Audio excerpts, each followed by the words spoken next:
Hey friends, it's Melvin. Thanks for tuning into this episode. Here's just a few quick things I wanted to notify you guys about before we get started. First up, very soon, new episodes will be releasing Wednesday mornings rather than Tuesday. So don't panic if you don't see a new episode on Tuesday. Just wait a little longer and you'll see it in your feed. Second, we've introduced a mailbag. Check those show notes and toward the bottom you'll see a mailbag link. You'll then be able to text us any questions you might have about movies, the movie industry, or any movie/Christian related questions you might have. Then we'll respond in a future episode, so send us your questions now. Up next, Patreon polls, which are available to Patreon supporters at the $3 tier or higher, have been updated. Supporters can now suggest films or shows to be reviewed at the end of each month. The two most liked submissions will become the options for the Patreon poll, so if you want to hear us talk about your favorite movie or show, join our Patreon and start campaigning. And lastly, whether you're a new or longtime listener, please consider writing a review or rating the Cinematic Doctrine podcast on iTunes and Spotify. Apart from financially supporting on Patreon, these are the two most helpful ways to support the show. And that's it. Enjoy the episode. You're listening to Cinematic Doctrine.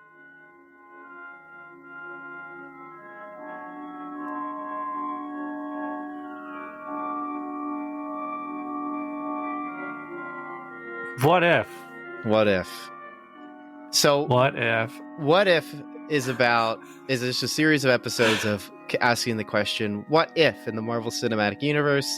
That's really as much description as you can give for the show broadly. Yeah. But we can definitely get into the specifics of each episode, some of which can be very brief and short, and others definitely warrant more to talk about. But I think the most interesting thing is the broad concept of what if, which is literally, now that we know the multiverse exists, what does it look like? I mean, it's based on a long-running comic series. Oh, really? Yeah. So that's pretty cool. What If is a series of occasionally in the back of comics, they would include like a bonus what if story, which would have like a similar-ish kind of setup. Like, what if my favorite? I posted this in the Cinematic Doctrine group. Is what if all the X-Men died in the first mission? And it's just like the cover is Professor X just like in a chair going, "No, I killed them all." You know, but it'd be goofy stuff like that. Like often it'd be telling the famous stories, like what if Wolverine actually killed the Hulk in their first encounter? What if the radioactive spider bite gave Peter Parker more spider accurate powers, and so on and so forth. So it's been kind of like a beloved thing in Marvel Comics, not just because it gave comic book writers an excuse to like flex their fan fiction writing muscles, but it did give you some interesting stories, like what if Spider-Man had joined the Fantastic Four, what if the Guardians of the Galaxy had fought the Avengers, which is, something that, what if, and so you get these alternate reality stories, and sometimes they would get popular enough where they would kind of get spun off into something else, or they would incorporate elements of those stories into sort of other things. It was kind of their also excuse to tell Elseworld stories, because DC Comics is Elseworlds, which some of those become extremely popular, like the 1602 Gotham by Gaslight type stuff. And so when it was announced that they were doing a cartoon version of What If, people were really excited.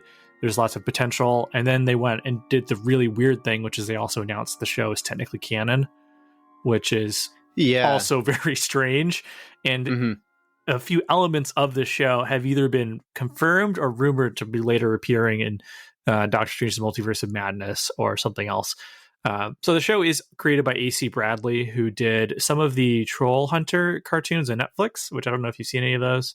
Those are the ones Del Toro worked on? Yes. So he did a couple of those. So he has a rich history of animation. And so here we are with a show that, I'm just going to say up front, the animation in this show is kind of terrible. I think it grew on me. It's one of those shows where you sort of accept it and then you forget about it until it reminds you that it's not very good. And also you can tell when they really focused on making sure it works and when they just went, it doesn't matter. It's just a conversation. The kids don't care. Like, the kids don't understand. They just want to watch things get punched. Because there are some episodes where it's just really uncanny valley stuff where like faces don't look right, or kind of move strangely, or even some reaction shots look unfinished. And then there's some of these other scenes where like it looks pretty good, And then especially during the last 2 episodes is when it looks the most polished. But that's because the last 2 episodes are basically just like a movie. And so it almost felt like that was where they were like, all right, let's just focus, everybody work on that part. Right. But yeah, I agree. There's definitely the animation leaves a lot to be wanted. And part of the reason, so we'll be getting into it. I mean, everyone knows that this is the case because even on IMDb, it's the highest rated episode. Double checked it. It's not actually by 0.2 points. I have it open, but it is the most rated episode out of all of them.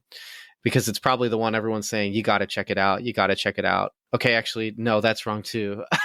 The first episode is the most rated episode. And it's also, I think, the lowest rated episode. Yes. I'm just going to, no, actually, I have to eat my shorts because it's not actually. The 6th episode. Are you just looking at like the IMDb page for like Frasier or something? No, what's I'm literally happening? on the IMDb. And I have scrolled up and down 3 or 4 times just to correct myself. And even when I said, actually, no, it's the 6th episode, I was wrong. It's actually the 7th episode. It's the lowest rated episode. What is happening? But the first episode, we didn't prepare for this. I'm just kidding. No. I prepared. I don't know what's happening over there. I got promoted at work. I'm busy. I'm getting used to that. I had a horrible weekend. Super exhausting weekend. We're squeezing this in. What was your promotion? Assistant manager. Oh. And no, not assistant to the regional manager. By gosh, golly, if I hear someone else say that again, I'm going to punch their teeth in.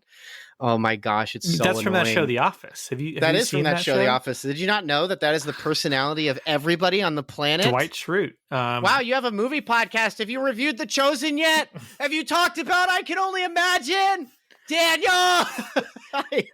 You okay? I'm so sick and tired of telling people what we do in our free time because it's just like you have 5. There's only like 3 things that people know about people who like movies: Marvel, Scorsese complaining about Marvel, and pretension. It's so annoying. It's like I saw a great tweet. It was like a picture of people using Ouija board, and it was like trying to contact Alfred Hitchcock to ask if he likes Marvel movies. I love that so much. You just started this job too, though, so that's pretty impressive. That you. Yes, yeah, I'm really happy about it. It's been great. Thank you. Yeah, it's been a good time. Thanks, son or dad. I can't keep track, dude. What if I had one Corona before this episode? A low, easy, like banter ball in the air, and you just smash into the ground. That's so bad, dude. What if this is one of the most chaotic episodes of our podcast? Oh man! But the first episode is really weak. It's terrible. I do not think the first episode is as middling as this is trying to show it as. I did not like this episode at all. The Killmonger episode I thought was more interesting, and same as Party Thor, and yet those 2 are rated lower. Craziness Than the first episode. My wife and I, we have this thing where she's definitely more of a DC Comics person. So she's kind of like neutral on Marvel. Like when it's good, it's good. When it's like mediocre to lower, she's not interested at all. But she also likes cartoons. So we decided we were going to try and watch this together. After this first episode, the Captain Carter episode, she's refused to watch any further episodes. It's bad. Like the animation's bad. It's really not good. Drink every time they mention dancing. They just won't stop talking about it the whole episode. And if you binge the series, you're gonna be inebriated for the rest of the series, and then the last episode shows up, and you got to do it again 3 more times. It's pretty bad. Which is a shame because Captain Carter as a singular thing is good. Captain Carter is interesting. Yeah. When they were advertising it, I was like, oh, that's cool. Like I like the suit. I like the change on the outfit and everything. It's all cool. It's perfect for all those cosplayers out there. You know, that's a whole subculture where people, partially why they enjoy anything, is just they like the fun costumes and characters and to dress up. And Captain Carter is perfect for that.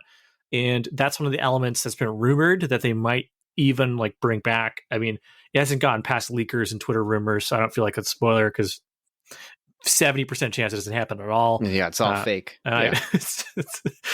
You just said that like bitterly with your hands like clasped hitting the desk. It's all fake. And not to like, I mean, I guess before we get into spoiler stuff, I feel like it's weird as far as spoilers, but like, you know, just brief overview though, like the show past that episode improves by leaps and bounds. It immediately gets much better. Yes, the second episode is significantly better than T'Challa. Significantly better. Yeah, it's very good. And, you know, as it goes on, like, so for me, episode 3, which is a retelling of Fury's Big Week, which for those of you who have hobbies outside of like staring at Reddit and Twitter, unlike me, you know that Fury's Big Week is a canonical week of time that takes place across the first few Marvel films leading up to the Avengers. They even released a tie-in comic, which is considered canonical to the Marvel Cinematic Universe, where it shows the events of how Nick Fury and his team gathered the Avengers up. It also explains where the leader is, Samuel Stern, Tim Blake Nelson, the first Hulk movie, who some of you may remember. There's a scene in that where like his head starts expanding, he starts becoming the leader because he gets chemicals dumped on him, and he just is never seen ever again. In the comic, they explain that Black Widow neutralized him and took him to the raft or wherever. I don't know if the raft was a thing at that point. So it's an actual retelling of that. So which is what I want from What If. Deep cut continuity nonsense that gets retold in a fun way. Fury's Big Week does that, where all the Avengers just start dying, and that stuff's great. It's awesome. I loved how it started, where it's Iron Man 2. It's the scene in the beginning where, you know, Tony Stark is basically dying and Black Widow jabs him in the neck with a serum that's supposed to help him. And then you're expecting that to happen. And then Tony Stark just starts choking and dies. And that's it. And that's like and I was like, that's awesome. And so then I had to sit down and watch it. You know, and I put my phone down, started looking at the screen, you know. They have the benefit now of we've seen these characters for our entire lives, since I was in middle school, since elementary, basically. So I know these people. You can just change it up and I'll still be fully invested. It's how comic books work. Marvel is now capable of doing that, where it's just, they can do what comic books have always been able to do. And without having to give me like backstories for these characters again, I am tense. I felt the thrill of like, is Black Widow going to be able to save the other heroes? Are they going to be okay? Yeah, you don't know. And then like the disappointment of when they start dying and stuff. And like, first off, you haven't had that feeling in a long time because they're never going to kill off these heroes in the real movies. They don't even kill off the villains in the real movies. And so having that in this was like, this is really, really cool. I wanted it honestly to be longer. I was like, this would be a cool movie where it's just like, yeah, we'll give you another paycheck. We'll shoot this in 3 weeks. We need you for 5 minutes. We need you to show up, have some dialogue with Black Widow, and then just die. Yeah. It's like, okay. Yeah. Yeah. And so, yeah, from that point on, the episodes for me, they got progressively better. And so, like, before we get into spoiler stuff, I'm just going to say, like, What If is a good cartoon. It's a solid piece of Marvel stuff. It's fun and inventive at times, enough where I would say it's almost good enough where I would just recommend it blankly to people who like cartoons. It definitely skews more towards people who are already converted to the Marvel cult, where half the amusement is just from retellings of stories you've already seen. But if you're on the fence, like you like Marvel stuff, this is definitely as good as other Marvel stuff. And occasionally it rises above that, where they actually do something kind of interesting with the material and the established norms of the world they're playing in.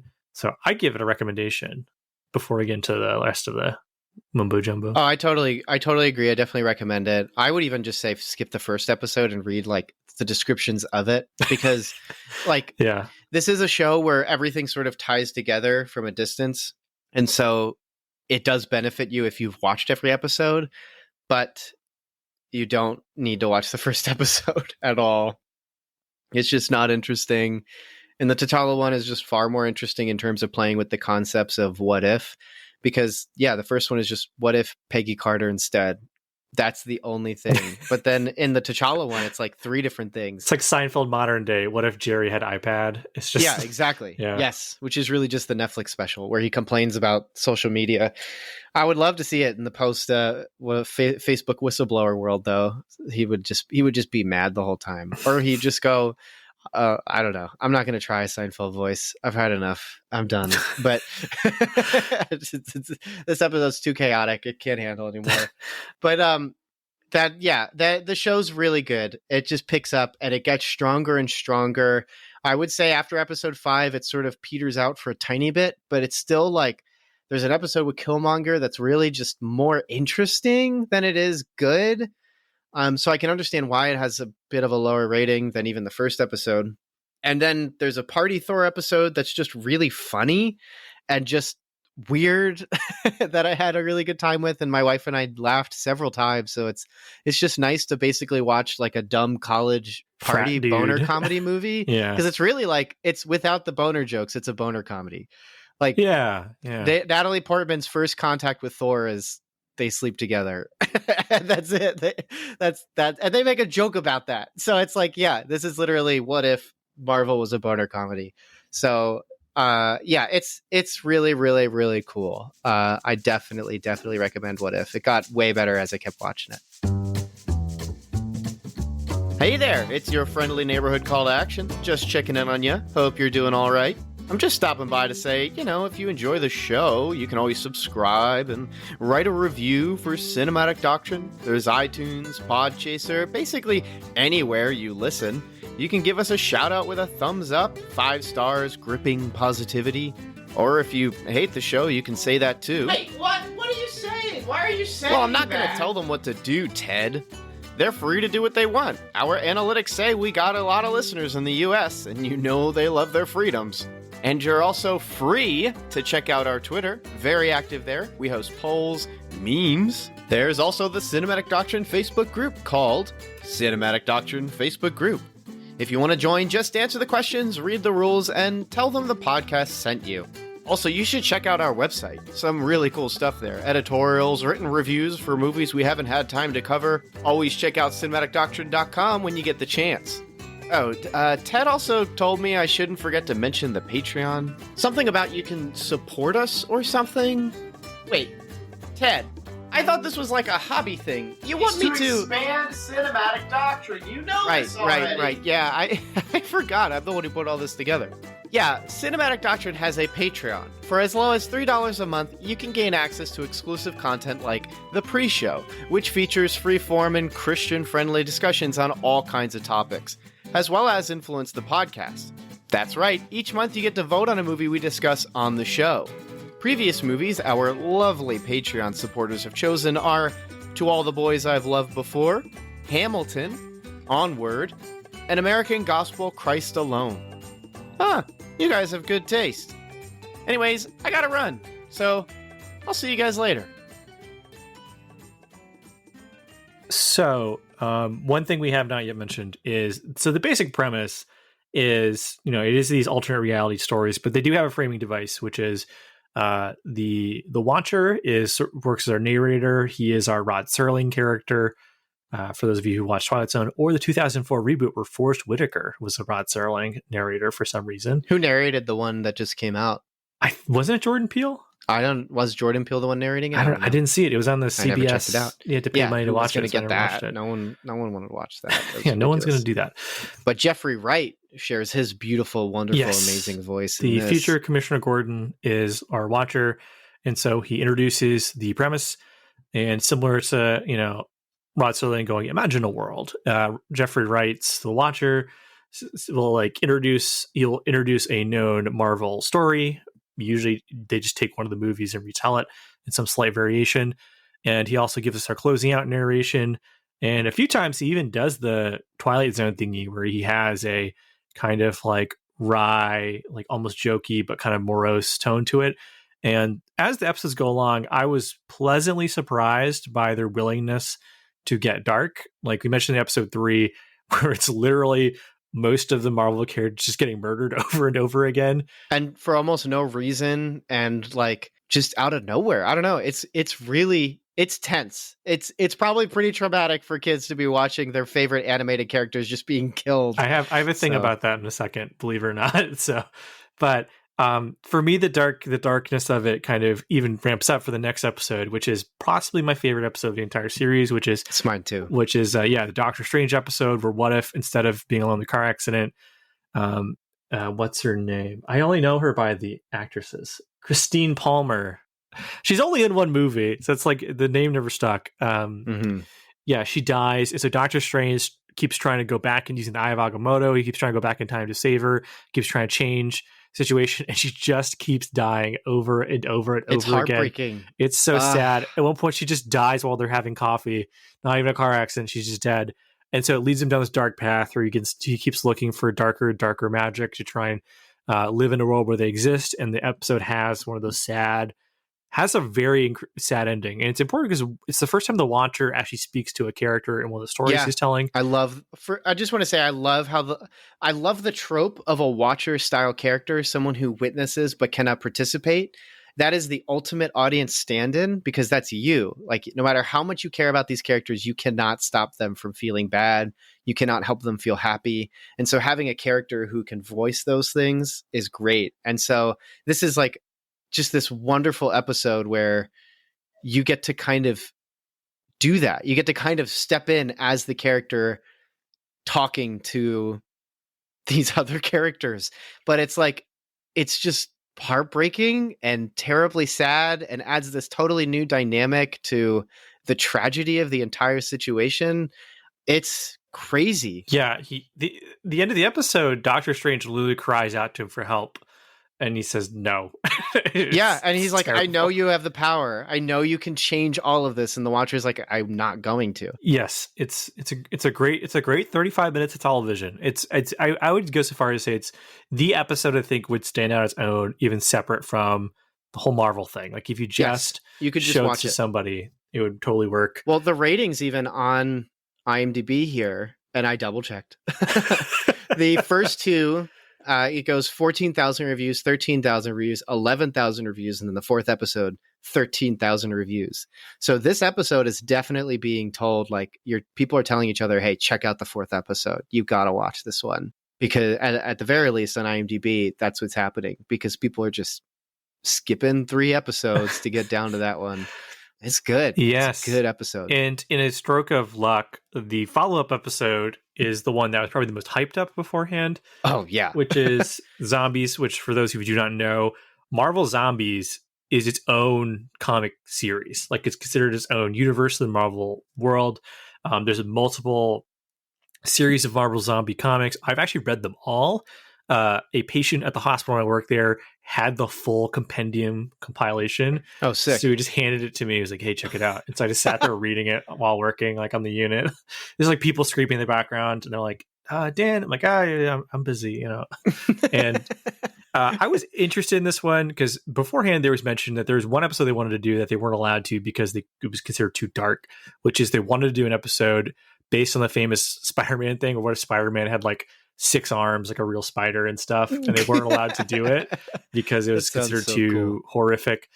For those of you who've not read Marvel Zombies, first off, it was published during the big zombie craze that happened not too long ago. But there's a couple of distinct features about it. First is in their worlds, zombies, when they eat human flesh, gain back some of their like humanity and intelligence. So like whenever like Peter Parker, Spider-Man, who becomes a zombie, eats someone, he remembers that he killed Aunt May and all these people and stuff. And he's like tormented by the guilt he feels.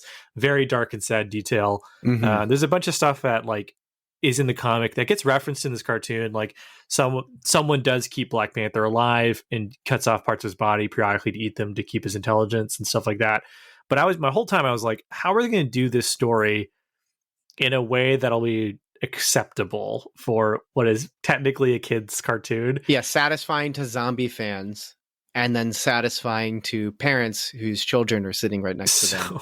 And they push it. Obviously there's not gore, but like their solution, it was just to try and put in as many jokes as they could. And so what you get is scenes where like people are like, haha, this is pretty crazy, huh? And then there's just like dead people everywhere. And yeah, it's really strange. There are people on Twitter later, parents going, this gave my child nightmares. Like, you know, of course it did. It's zombies. It's a zombie scary. Story. Captain America's a zombie. What do you expect? Paul Rudd's just ahead. He's just ahead.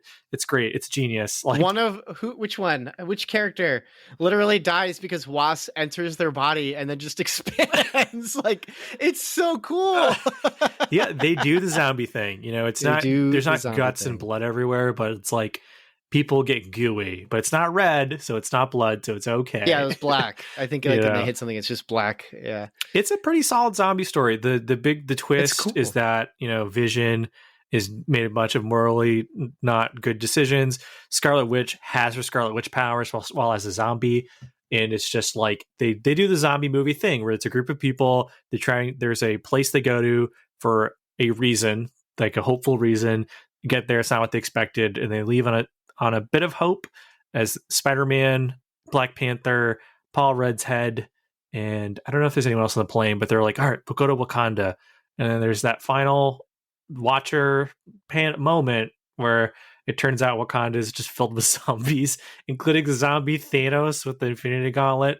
They do the zombie movie downer ending thing. I did not expect it. I was like, okay. Well, it's not just a downer ending. It's more of a, I want that episode, please. In season 2, we got to keep going this direction. Yeah. Some of these episodes ended that way where I was like, yeah, I definitely want another. Much like the zombie comics, which Marvel Zombie Comics has some of my favorite stuff. Like Machine Man becomes a big hero because he's a robot, so he can't get turned into a zombie. So nice. It's great. And super cool. One of the zombies actually turns good. Like he managed to overcome his zombie self. There's a bunch of stuff. Morbius, it's like a bad guy. But there's 2 Morbiuses, and it turns out the zombie one is kind of like just he's fully sentient and fully zombie. So he's like on the inside trying to sabotage the humans. It's really lots of weird stuff in there. So it's a good episode. And but here's the interesting thing. Here's what I had mixed feelings on. I want to know if you agree with me on this, which is starting from this point is, so there's a scene in Doctor Strange episode where the Watcher talks to Doctor Strange directly, and then things happen. Episode 7 with a Thor one ends with kind of a stinger where we see an Ultron show up, but he has the Infinity Stones. So you're like, oh, that's kind of weird.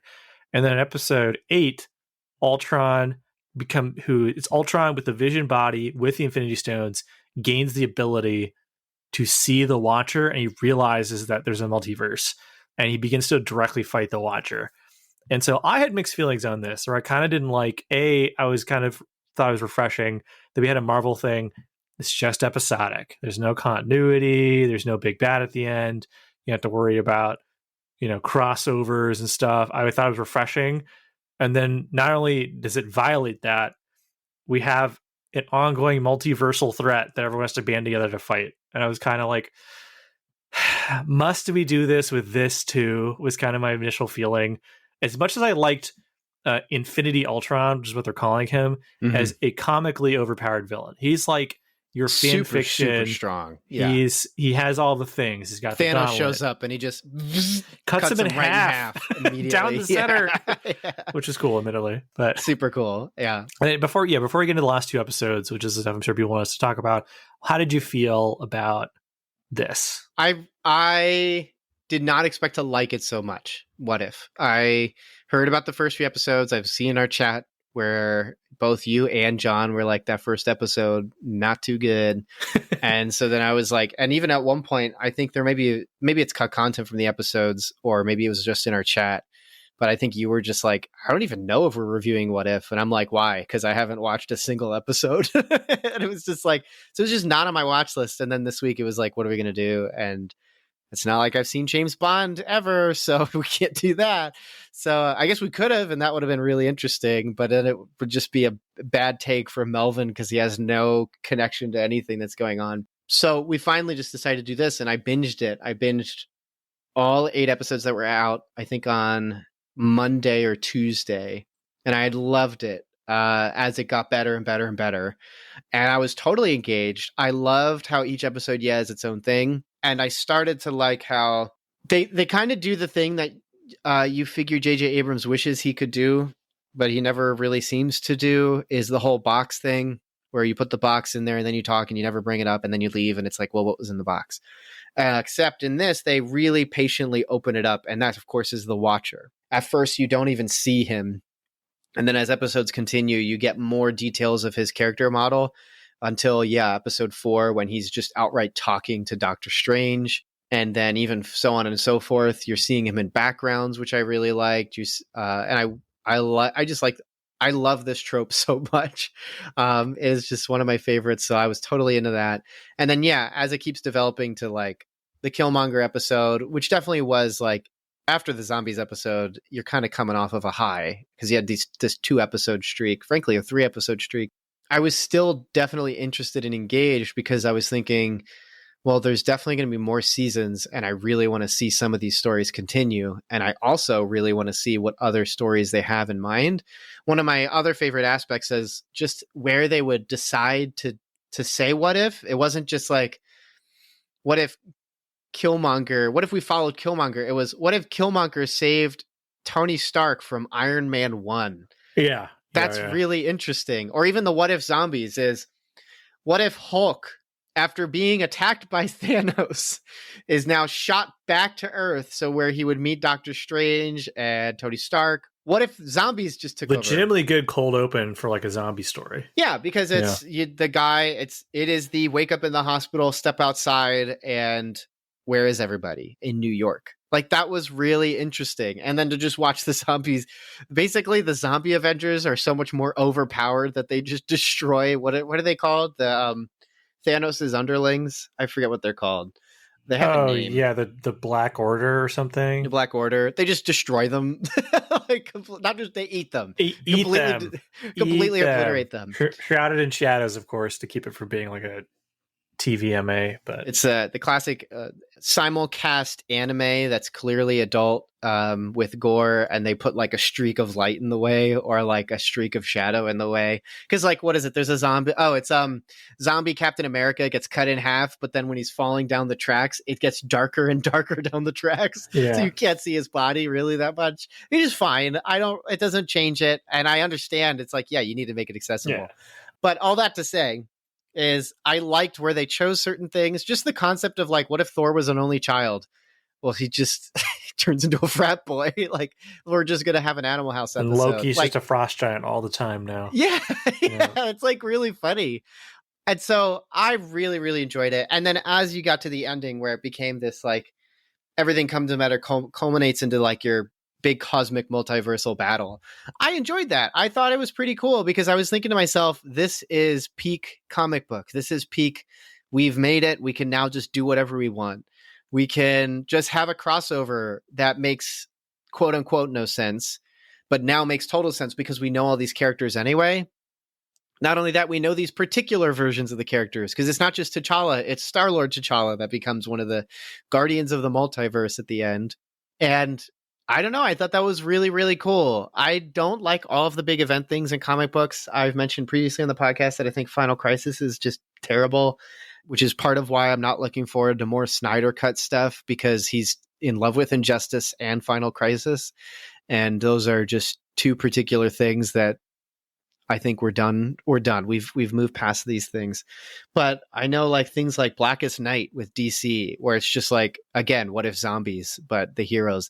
This is just bizarre, fun things that now you can just do. So I was totally into it. I also just like I like Ultron as a concept. I like James Spader. So I don't know if they brought him back for this. It doesn't sound like they did. They did not, unfortunately. Yeah, it would have been great if they did. I think his voice would have been just so much like that would be the true Ultron if it was him. I like Ultron. I like having more of him. The problem of a character being so overpowered, though, is that at the end, I don't know why he just didn't have a bunch of Ultron spawns help him out. Like, yeah, anyways, but yeah, it was a blast. I was on a total high when I watched episode 8 and thought, man, I can't wait till Wednesday to watch the next, like the final episode and just see what happens. And I don't think it disappointed. It's getting 0.4, 0.5 points less than episode 8 on IMDb. Double checking. I am correct. But I don't know. I really liked it. I look forward to what's next. I would like to see the Watcher in the like proper live action Marvel in some capacity, but I don't know. I already was making jokes with my wife that he just looks like the babies from regular show, the Cosmic Babies. So I don't know if it's going to look very good in live action. I mean, just Jeffrey Wright, but Alita style. He's just got a giant head with huge eyes. Like, it's not going to look very good, but I don't know if he's a demigod or something, he can change his form. And it will just be this. He could just, because he's looking at multiverse stuff, he could just say, this is my live action form. And then we'll all accept it. It's totally fine. So yeah, I really liked What If. This was a really good time. And when it came to that part that you're not so sure how you feel about, I was into it. I thought it was pretty cool. Because it continues the themes of like, since we're just doing whatever now and we can just do it however we want. Even the last 2 episodes are pretty dark. Like the opening is just everyone's dead except Black Widow and Clint. That's it. And then Clint dies in 5 minutes. So it's like, well, no, he dies like 10 or 15. He gets a pretty cool send off, though, admittedly. Yeah, that's true. That's right. Yeah. But still, the point stands. It's like there's no other humans. They can't repopulate. This universe is dead. It's over. And it's like, that's terrible. And so, yeah, I thought it was good. I thought they took advantage. Kevin Feige is definitely taking advantage of like, aha, 20 years has paid off. I can do my fan fictions now. And so, yeah, it's great. I love it. Yeah. So I kind of came around to the premise. I thought the whole cosmic event, the multiversal Avengers thing was pretty neat, where we brought back all of the characters from the previous episodes together. One thing I'll say that the series, I would say excels at, but one thing is enjoyable is their different collections of characters, like the pairing of the characters in the zombie episode. You get Happy Hogan, you get Polka Dot Man is back, Kurt from Ant-Man gets to hang out with them. That stuff's fun. And then you also get to see what like Eric Killmonger hanging out with Iron Man, things that you didn't get to see during the movies, and in some cases you will never get to see again, either because the characters themselves are dead or the actors have left the parts. That stuff is fun, and I think the culmination here in episode 9 is a good version of that. And there is a melancholy to it because this is Chadwick Boseman's final performance. Yeah, period. That was rough. Specifically as T'Challa. I was going to say, is he Black Panther or is he T'Challa? Is he just... He plays an amalgam of Star-Lord and Black Panther. I don't know if he had a new name or moniker for this. But yeah, getting him to see... Also, the fact he gets to talk to Killmonger in the episode's fun. And so, yeah, like all the character pairings are fun, and that all pays off here, where you get all these weirdo characters. Specifically, the Watcher returns to the Doctor Strange he abandoned previously and asks for his assistance, and brings him back here as and you get to see what Doctor Strange teaming up with Black Panther and Killmonger and Thor. But not just Doctor Strange, because we didn't even talk about it. It's like cursed Doctor Strange. Cursed, like Cthulhu, weird fiction Doctor Strange. He has arms that turn into tentacles. It's very weird and fun. And he can't even control it. So like that's going to make it really interesting if he's in Multiverse of Madness. Right. Come on, Raimi. Give me the weird stuff. We know you want to. We know.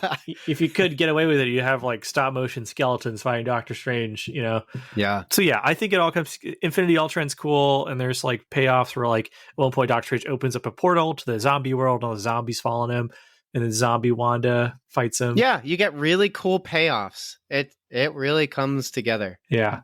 And so yeah, overall it's a fun little season of television. I'll say there was a minor controversy that was brought up because someone asked Dave Bautista on Twitter why he didn't come back as Drax, and he said, well, I was never asked to. So people are like, what's up with Disney? And then you watch it and you realize the character is like 2 lines across 9 episodes, and I was like, I'm pretty sure that's why, is because they didn't want to pay. It's a lot of money to pay for 2 lines. So there's a couple, Chris Evans is not back as Captain America, Tony Stark, Robert Downey Jr. doesn't come back as Tony Stark.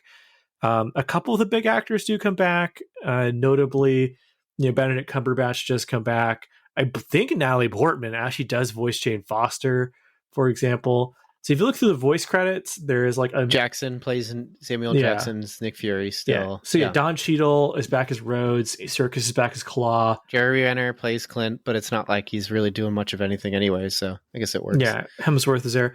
I will say one fun thing though is Lake Bell voices Black Widow, and for those who do not know, Lake Bell is also Poison Ivy in the Harley Quinn cartoon, and so she's awesome. She's awesome as Poison Ivy, and she's actually really good as Black Widow in these. She sounds great. I actually thought it was flipping Scarlett Johansson. So yeah, she nails the voice down just right, just enough to be her own version and interpretation, but also sound familiar. Because that's some of the difficulty here is also when you're doing voice acting is you have to make sure it still fits, still feels in line. But anyways, yeah, it's good. It's a good show. Yeah. It was weird that Josh Keaton is in the show as Captain America, but he doesn't voice Spider-Man, even though he voiced Spider-Man in some of the cartoons.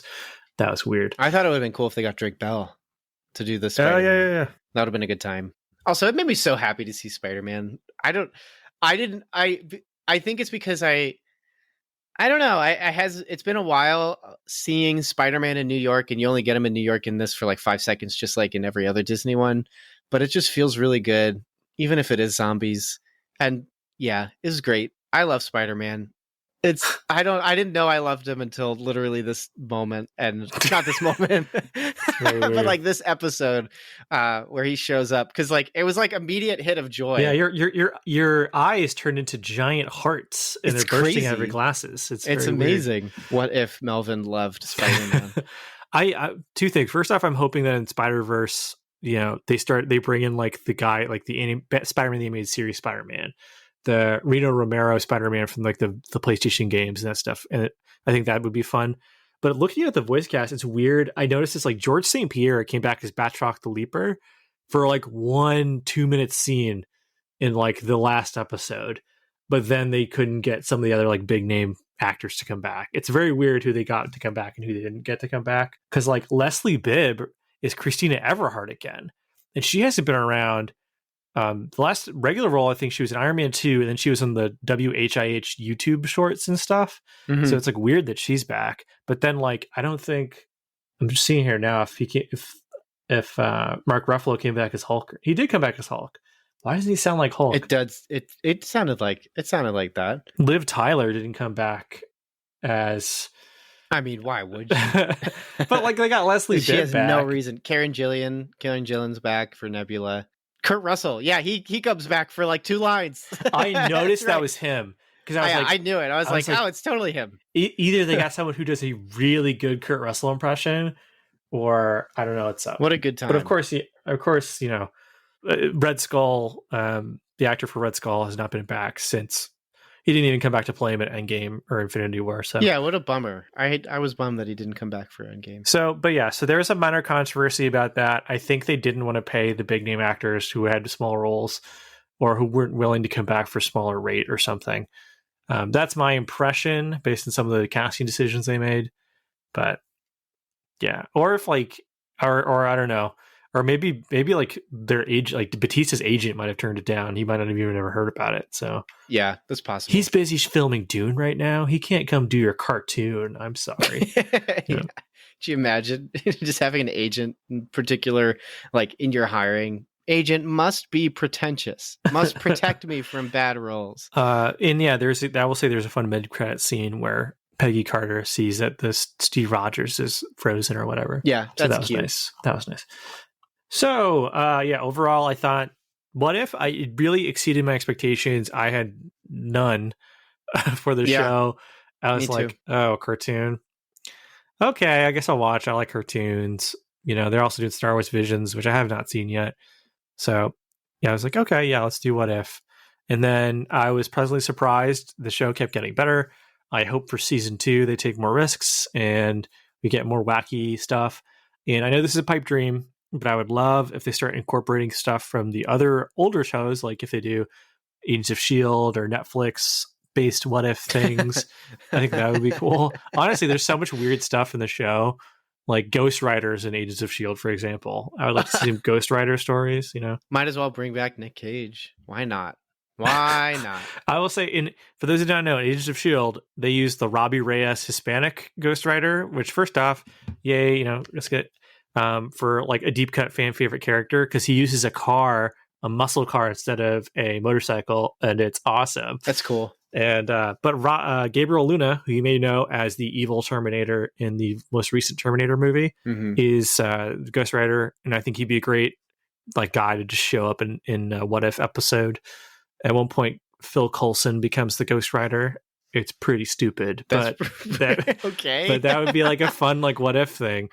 I was also pleasantly surprised by how much Clark Gregg Phil Coulson we got in the show. He's in like a few episodes, and he actually has a pretty prominent role, especially in the 3rd episode. Yeah, he talks a lot. Yeah, which everyone loves Coulson, so yeah. But yeah, like what if the Defenders helped fight Thanos? There you go. There's your episode.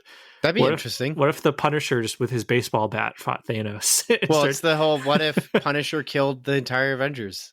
There's a Punisher kills the Marvel Universe comic. You can just do that. You could totally do it. Yeah. Or yeah, what if Punisher killed Spider-Man?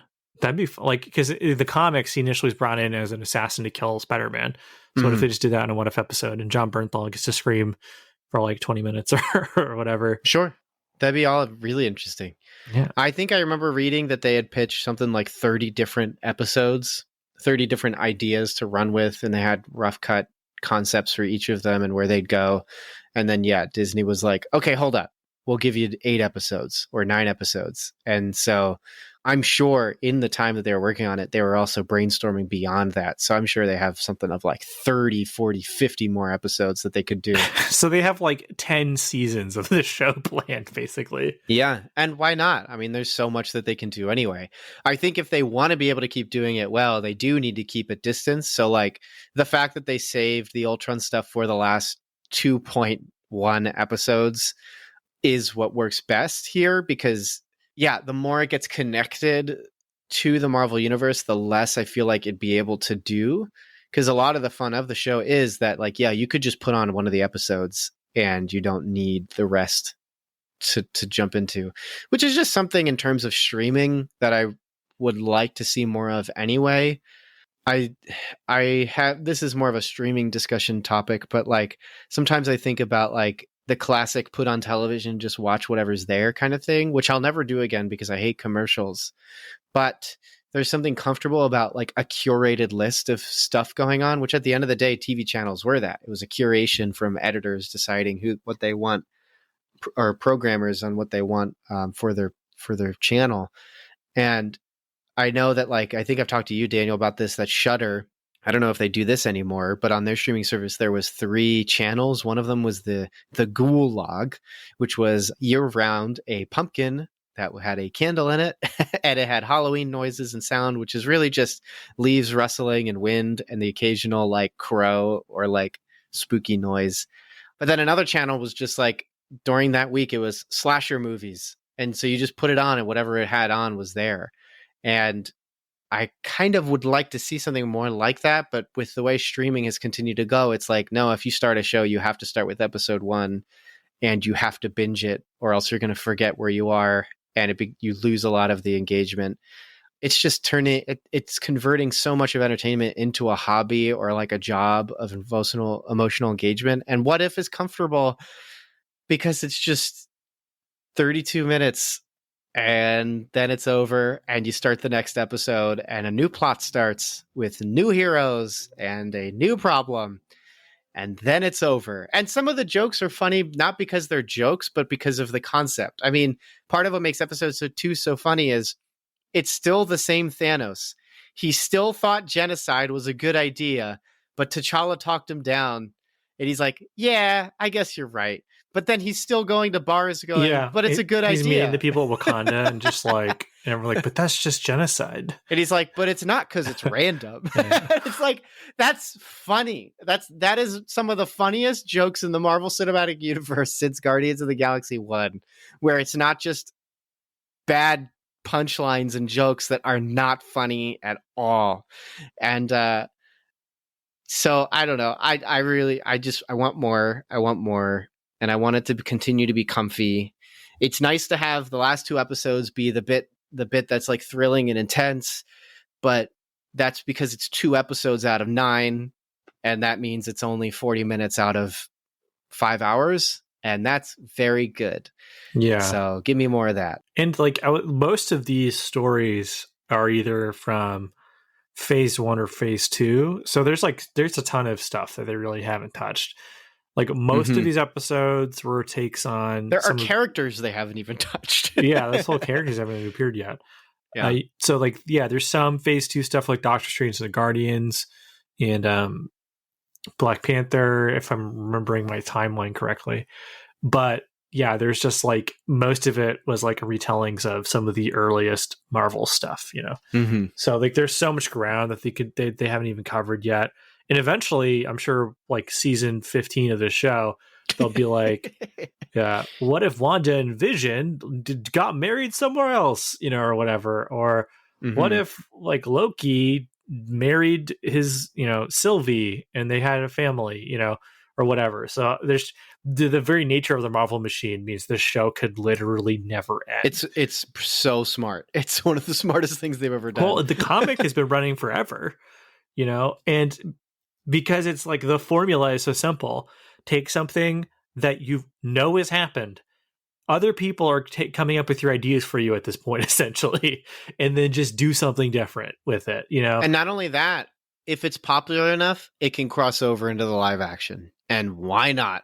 You could just totally do that. Yeah, the rumors are, Captain Carter's going to show up. There's been rumors that the Ultron bots are going to show up in Multiverse of Madness. Killmonger might as well come back. Why not? Everybody loves him. This would be an easy way to bring him back, you know, if you want. So I continue to be vindicated in my initial prediction that soon continuity will just be thrown out the window in Marvel. Of which it has. So now we have What If, which is technically canon. We have Venom is in the MCU, I guess. Maybe. I wonder if they'll use those characters in future What If episodes, you know? And now, whenever Spider-Man comes out, which I think is December, right? Yes. Yeah, it's like the end of the month. December 12th or 15th or something. It's like right in the middle. Man, oh man. If that movie has so much to live up to, like in terms of like fan expectation. Well, it's not just Marvel fan expectation now. It's classic Spider-Man fan expectation. I'll say Mark in our Facebook group enthusiastically loved What If. So nice. Take that. If anyone is in our Facebook group, you know that there is a guy named Mark who is pretty consistent poster, and he's just very positive all the time. So I always enjoy seeing, because he's just like, that was great. So he wrote, my reaction after seeing finale of What If is just a gif of Jackie Chan giving a thumbs up. Aww, that's cute. Man, that's way less chaotic. We should have just had him do this episode. And I recently let someone in the group, they requested to join, and they just wrote, listen to podcast. And I was like, okay, you're in. So if you want to get in the Facebook group, that's all you have to say. So yes. Yeah, it's the one section. How did you find out about us? Because of the podcast. Welcome, friends. We're well, yeah. Hopefully you listened to this and you liked our breakdown of What If. What do you got for recommendations, Dan? So I'm currently in the process of preparing for a church retreat. So first off, if anyone out there feels led to, please pray for me, as I'm going to be preaching twice at the weekend event. I also am writing devotionals and small group questions, and I'm going to be leading a small group. So there's quite a bit of things going on. So I covet your prayers in this time. And so in the process of doing that, I obviously am looking at several different resources and things. I'm just going to grab the microphone here so I can, let's see here. So I am preparing quite a few messages and things like that. And I recently came across quite a few helpful commentaries. And so one such book that I have been utilizing and definitely enjoying, just got to grab it right here off the shelf, it's an older commentary from an older series, but James Montgomery Boyce's Philippians expositional commentary. Now, James Montgomery Boyce is one of the great preachers and commentators of our time. He was one of the main editors and contributors to the Expositors commentary set, which is, I consider to be one of the great backbone commentary sets of any theological library. But first off, all you know about the guy is he wrote like a 10-volume commentary in the book of Matthew. He wrote an entire commentary just on the Sermon on the Mount. And he wrote the terrific Galatians commentary in the Expositor set. His Philippians commentary is the same kind of level of quality. Its formatting is great. It's very pastoral, yet academic in nature. He is sorely missed brother in Christ, though I'm sure he much prefers to be in the presence of our Lord now than down here on earth. But his Philippians commentary has been great as I prepare one of my 2 sermons. So that's my commentary recommendation. Nice. My fun recommendation is going to be kind of in theme with last week, where I did a fun horror movie to watch during more horror comedy to watch during spooky season. I'm going to recommend a little known zombie movie that my wife introduced me to that I also love now, called Dance of the Dead. Dan, have you ever watched Dance of the Dead or even heard of Dance of the Dead? I did not watch it, but the movie group that consists of all my friends from high school enthusiastically recommended it when it came out. It's So fun. It's got the nice indie charm that indie movies have that aren't indie movies trying to be pretentious or the next big I love Kubrick movie. It is just a movie that goes, I love zombies, and makes a really fun time out of it. The premise is that it's a Hawaiian prom that's about to happen, but they're right next to a nuclear plant, and then zombies happen. That's it. That is the premise. It has there's an independent actor named Justin Welborn who's in it, who's been in a bunch of really good independent movies that I've enjoyed. He's in a VHS Viral clip, probably the only good one, in VHS Viral, which is about like a wizard who gets a cape that basically gives him powers if the cape eats people. He's in The Signal, which is another it's another anthology horror series, but the premise in that is that a signal plays over the television and 1 in 2 people turn into psychopaths, and he's really good in that one too. And I believe I've seen him in something else too that was pretty dope, but I cannot remember what it is. Oh, he's in the remake of The Crazies from 2010. Yes, yeah. That's actually been on my shelf for a bajillion years, and I still haven't watched it yet.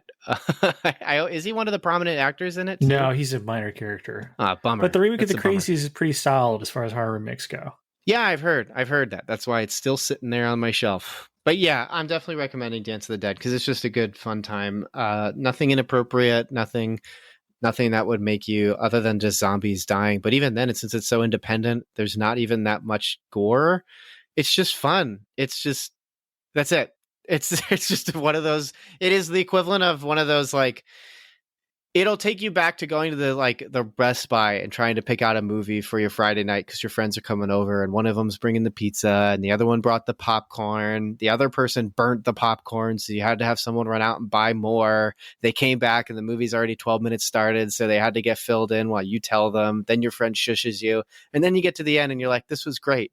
Wow, you picked out a really great movie. And your friend goes, yeah, I went there to go get Carrie, but I couldn't because it was all gone, because that's how Best Buy is. You can never get the movie you're looking for. You just get the one you're stuck with and you become pleasantly surprised. It is very fun. Hopefully you get to relive moments like that. And yeah, so Dance of the Dead, definitely check it out. I'll have a link for it on Amazon because I'm pretty sure you'll be able to find it there. I hate having links to Amazon, but sometimes that's what I gotta do. What's your fun recommendation, Dan? So hey, it's that time of the year, folks. It is October. It's the spooky season. It's spooky. I couldn't think of anything else to say. It's Halloween. You know what that my means. Gosh, it's scary time. There's pumpkins, there's dancing skeletons, there's candy, there's what else is a Halloween thing?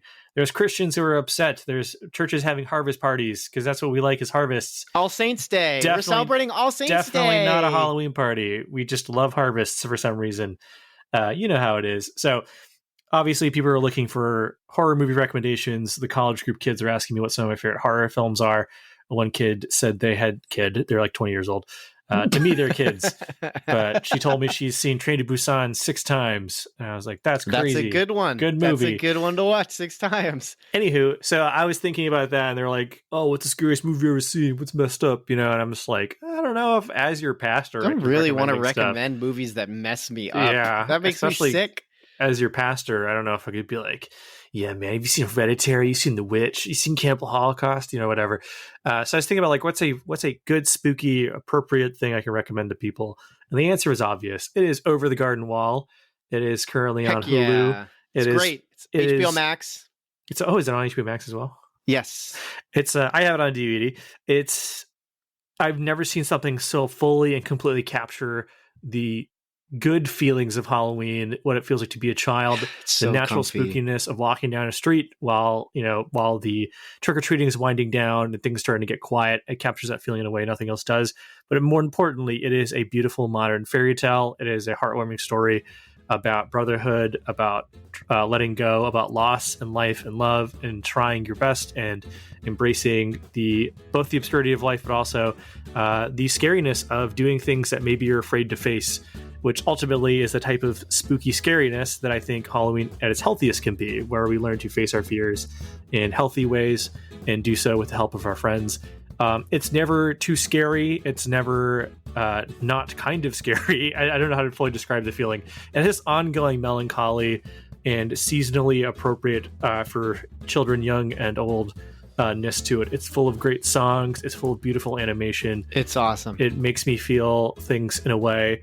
A good example is in addition to the all-star voice cast, which includes Elijah Wood, John Cleese, Christopher Lloyd, they employed a large number of seasoned opera singers and performers to join the cast.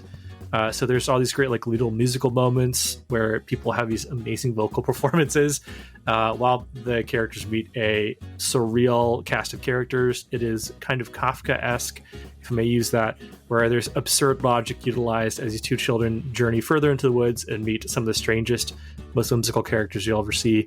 Hopefully we'll do an episode on the show at some point in our lives. It's beautiful. I love it. I cannot recommend it highly enough. We're having a watch party at my house where my wife invited a group of people to come over, and we're gonna like eat pumpkin things and watch a cartoon together. We're all around our 30s, but this is what people in our age group do these days, I suppose. So thanks so much for checking out this episode of Cinematic Doctrine. If you enjoyed this episode, consider leaving a review and subscribing to the podcast.